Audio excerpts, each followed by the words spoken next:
পেটে খুব যন্ত্রণা হচ্ছে। কতদিন যাবত হচ্ছে? এই সপ্তাহ দুয়েক ধরে হচ্ছে। বাপের বাড়ির লোকের সঙ্গে কোনো যোগাযোগ আছে? কথাবার্তা হয়? বুঝতে পেরেছি। আরে বাপের বাড়ির লোকের সঙ্গে শ্বশুর বাড়ির সমস্ত কিছু নিন্দা মন্দ সবকিছু আলোচনা করে শেয়ার করুন, তবেই তো ওই ব্যথা কমবে। আর পাড়াকে আড্ডা মারা হয়? হ্যাঁ, বুঝতে পেরেছি কেন ওই ব্যথাটা হচ্ছে বারে বারে। শুনুন, পাড়ায় কম করে 2-4 ঘন্টা আড্ডা মারবেন।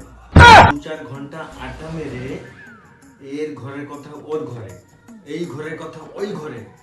আর এটাও যদি না পারেন, টিভি সিরিয়াল দেখা হয়। টিভি সিরিয়াল গুলো দেখবেন, একটা সিরিয়াল দেখবেন 3-4টা করে বউ। ওই সিরিয়াল 2-3 দিন দেখলেই শিখে যাবেন কি করে এই ঘরে অশান্তি ওই ঘরে লাগাতে হয়। এগুলো করবেন, দেখবেন সব ঠিক হয়ে যাবে। আর আমি 2টো ট্যাবলেট লিখে দিচ্ছি, এগুলো খাবেন। হ্যাঁ,